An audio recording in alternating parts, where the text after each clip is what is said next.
We are welcome once again. I'm having Dr. Christopher Idogo and Mr. George Edunwoye. So I'm Frank the boss. We are continuing from our first episode we talked earlier on the other day about the removal of fuel subsidy, and there are so many people that are against Sir Dr. Christopher Idogo opinion here, and one of them is Mr. George in the house. So I would like to hear from you, and let's hear your opinion. Okay, thank you very much. Once again, my name is George Edunwoye. I want to start by saying that removal of fuel subsidy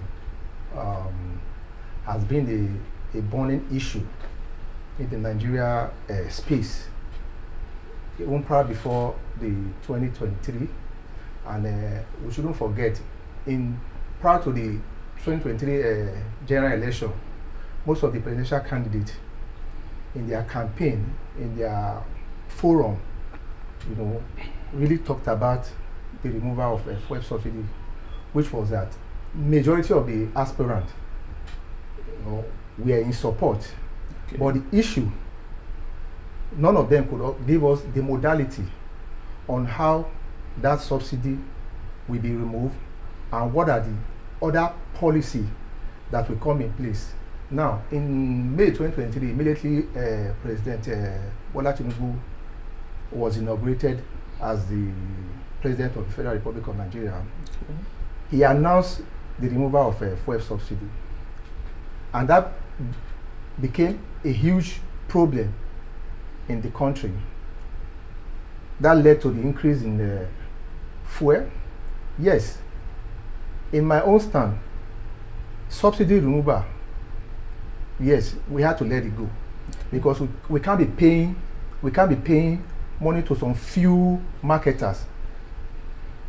But removing the fuel subsidy, you will free the economy, then more money will come into the system. But what we have witnessed in this present administration, that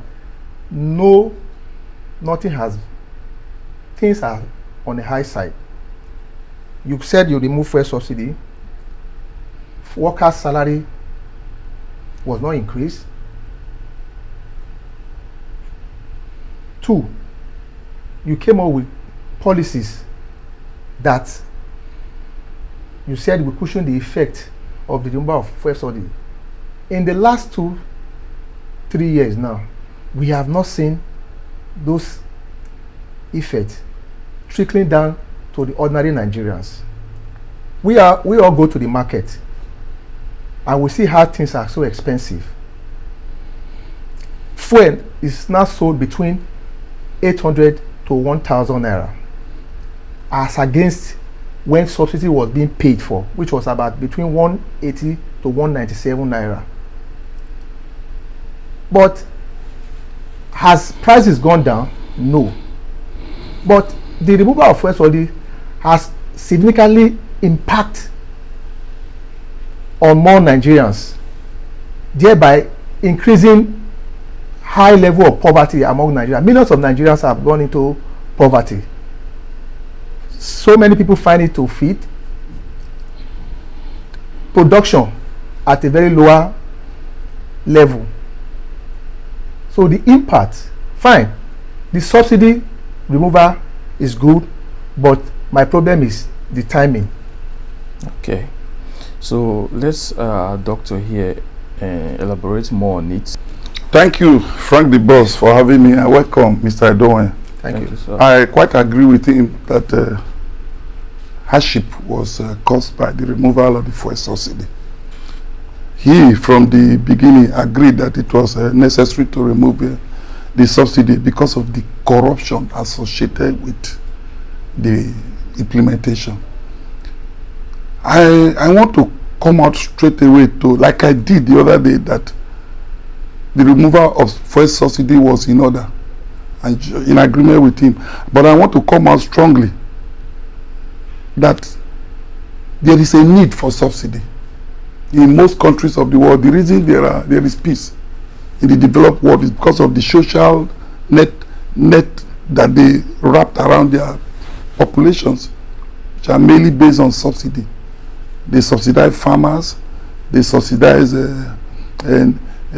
new investors, entrepreneurs, they subsidize fuel to some extent. They subsidize fuel for farmers in Western Europe, in the US, everywhere. They make provision for subsidy. But like I said, Nigeria is a poor country. You are not rich by virtue of the resources below the ground. You can only be rich if you are able to tap and exploit these resources and transform them to finished goods. Nigeria is very poor, though endowed with natural resources. We are very poor. So a poor country cannot even subsidize anything because the revenue as against the budget is not enough. Like you said, the impact is not there, although there are some impacts, but it's not felt as a result of, one, the size of the population of the country.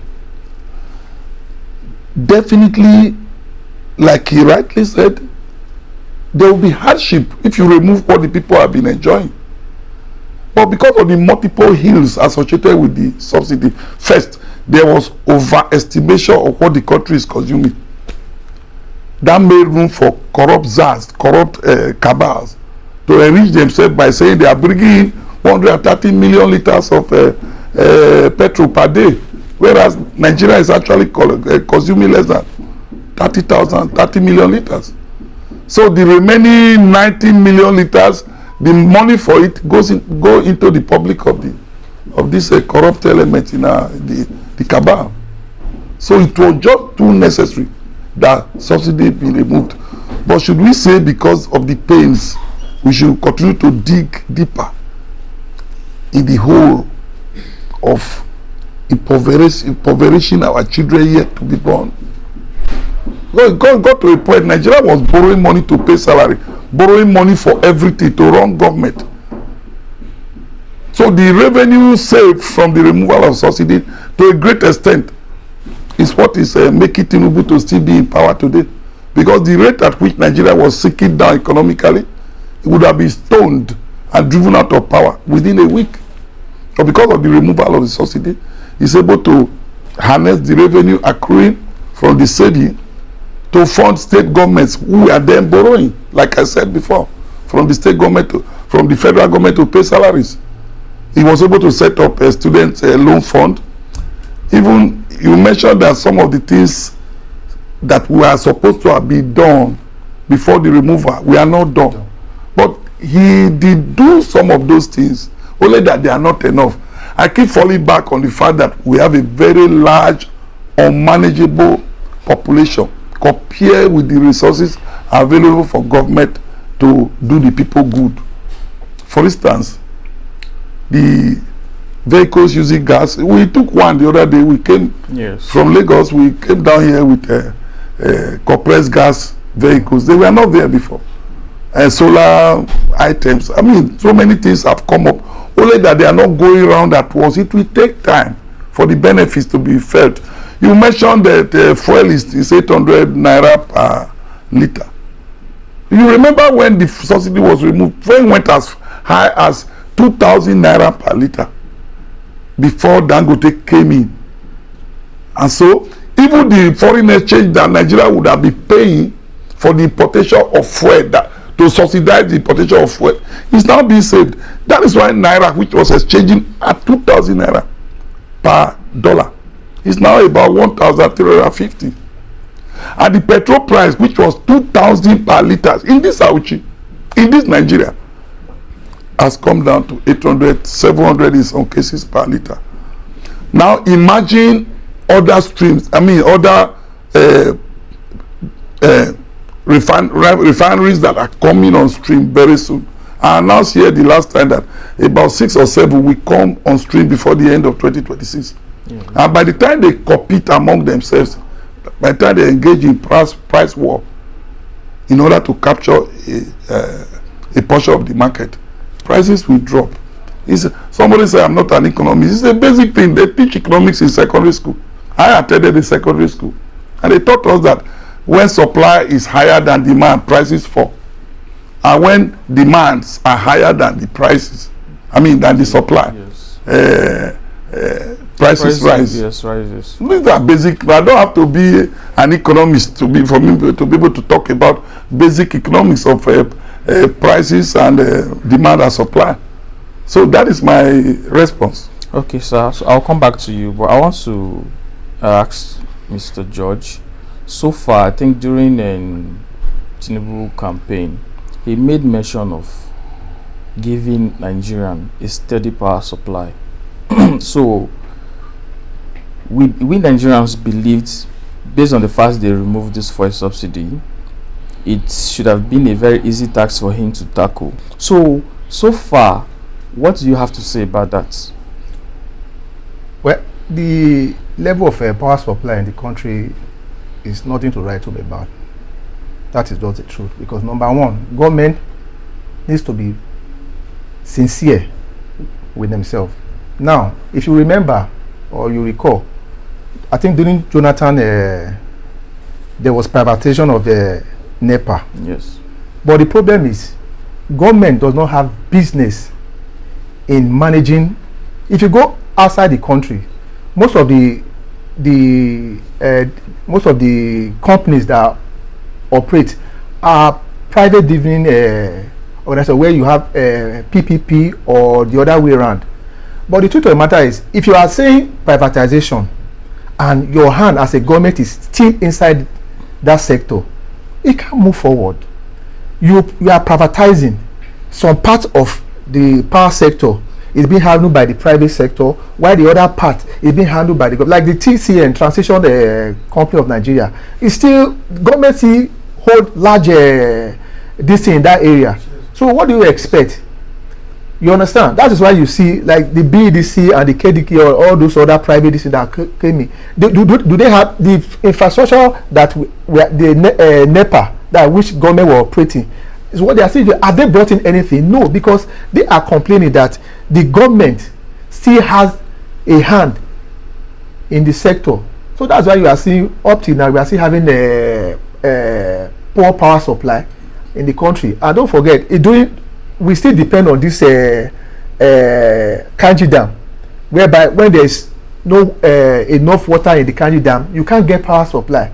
That's why we are witnessing poor power every minute. You say the substation collapse and all these things. So government should remove hand in all this. Give it to privatize it, leave it for private. Then they will know, because if private. Okay, for instance, telecommunication. You can see during back then, you can see communication was very, very difficult. I could remember when I was still young, we have to. My father had to travel all the way to Victoria Island to receive call in somebody's house. You pay a lot of money for you to receive call. But when Obasanjo came in and privatized it, government pull out of it and leave it for private. You can see many other organizations have come into the system. So you can see, but government should do it that same way in the power sector. But no, but government still holds some large portion of this in the power sector. So that's why when Nigeria continue to witness this poor power supply. Okay, thank you. So I want to ask our doctor here about this same power supply. So based on the removal of the fuel subsidy, I believe there should be enough funds, because you made mention that before the state governments used to borrow money from the federal government to pay salaries. So is it that before the fuel subsidy, or how do they pay back the money they borrow before the fuel subsidy? You know, we have this revenue allocation committee that applies the revenue of the federation. Money earned from oil and taxes are shared between the three tiers of government and some special extra ministerial departments that have first line of charge. So each time the monthly sharing is due, what they borrowed, a portion of it is removed from what is due to them. And so they were now getting less because they are borrowed ahead. So that was how they were. In some states, they were not even having enough to take from at all. So they were seeking to perpetual indebtedness. Well, he was talking about the poor state of power supply in Nigeria. And we are likely to continue like this. But I'm happy to announce that there's a light at the horizon. There's a light at the end of the tunnel. You see, the problem of Nigeria that is affecting all sectors is the system that we are practicing, the structure. Unless you restructure Nigeria, I said there is no hope for Nigeria. I didn't say it unconditionally. Am I God? God can turn things around even tomorrow. But there are conditions. If you keep doing the same thing the same old way, you will continue to get the same result. Nigeria is structurally defective. Like he said, we are a government that has no business with business. It is centrally controlling everything that has to do with rail, transportation, and power supply. Power. The national grid, federal government. If you want to privatize, privatize holistically. But the government that privatize use their approaches that have no business with power generation. They have no history of power generation. They have no capital to, set up infrastructure. They just use it to give to their cronies money for the boys, business for the boys, to drain the ordinary Nigeria. They brought in nothing. They could not even provide meters. How can a petrol seller be telling those who are buying petrol to buy the what do they call that thing they use in there? The nozzle. The nozzle for anybody that's come, bring your nozzle in order for me to set fuel for you. How can you be selling food? You expect everybody in your restaurant to bring the spoon, the food, and the fire. That is what is happening with the power sector. Now there is hope, but they are changing. The thing is biting everybody. And so recently, Abia State announced that they are breaking off from the national grid. Okay. They are going to have power 24 hours. It's a simple thing to do. In Jos, we have a private company providing light for the Jos metropolis. We never had power break in Jos in those days. So what stopped communities, if the federal government will alter the legislation from generating their own electricity? That's why I think the Abia State experiment will work. It has been working in pockets of places, like in Jos in those days. It's working right now in Covenant universities. And I know many other places, enclaves, where such is working. A road that is necessary to even transport that resources to other places, you deny the construction of that road because your own part of the country, which has no reason to have that road, must have it. And so every budgetary cycle, if we needed 10,000 to build a road from the port or from where the oil is being tapped to the center, people will say no, that 10,000 must be shared to 36 states and Abuja. And so they share it to 36 states, and none of the amount cannot construct any road. So we end up without any road. There was supposed to be an underground metro in Lagos. A president said no when he came in. He said no. And it was a public-private partnership, a French company. I mean, they didn't ask you to bring anything. We need counterpart endorsement, and the federal government is the only one that can endorse that for the government of Lateef Jakonde of Lagos State, because Lagos State is not it's not a country, but it's a sub-national, it's a sub-country under Nigeria. When Buhari came in, he cancelled it, and they told him that the fine that they are going to pay is higher than the cost of constructing the metro line. He said we are ready to pay it, and so they paid the fine bigger than the money needed to construct the metro line in Lagos. Why? Because we said, why is he not in Kaduna and Kano? Nigeria has no hope until the structure is changed. I stand by what I've been saying. Thank you. Okay. All right, sir. So I want to ask you now.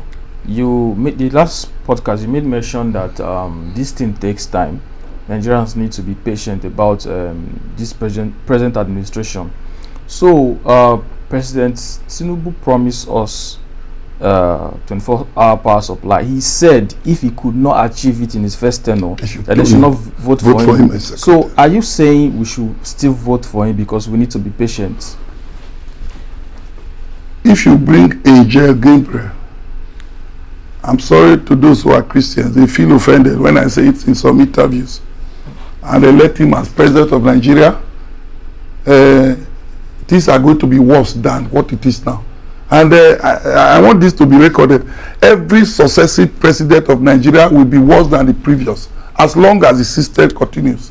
And we are increasing in population, and awareness is happening.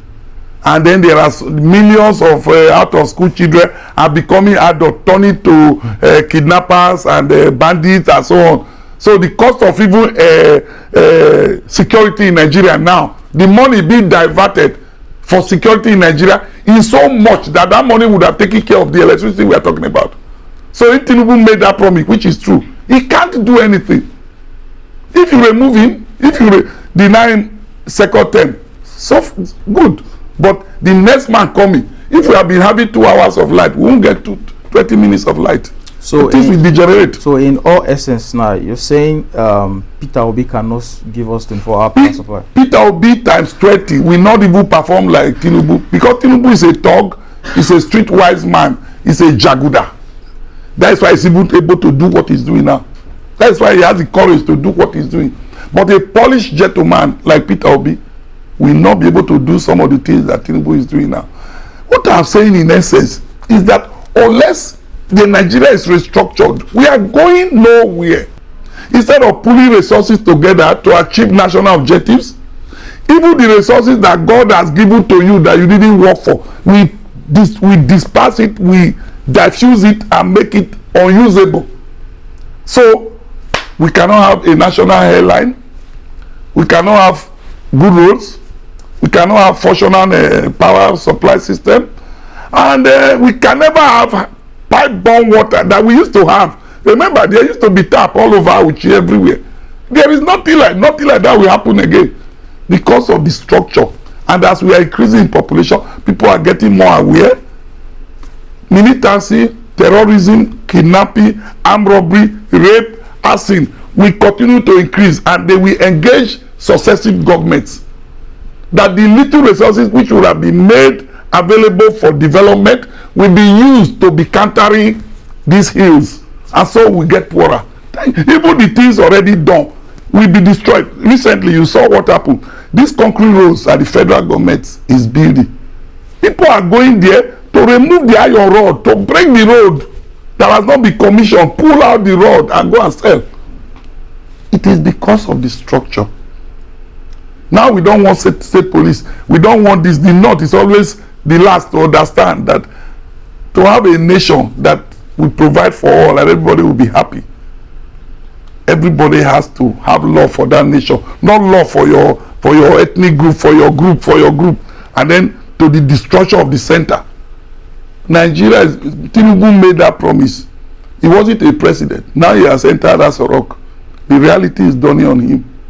He can't do anything. In fact, that we are even having some improvement now is just by the grace of God. So you advise us to vote for him for 2027? I won't advise you to vote for Tinubu. I will advise you to vote for an angel. But one thing I assure you of is that the angel will be worse than Tinubu 20 times. So you choose one. Choose the devil you know than the angel you don't know. Because when they were pushing out Jonathan, stone him, crucify J, bring us B. It's like the biblical era. Jesus was going about doing good, feeding people, healing them. And then an opportunity came. He was fighting for the masses. An opportunity came. There is a notorious bandit who was raping people's wives and killing on the highway in the bush. His name was Barabbas.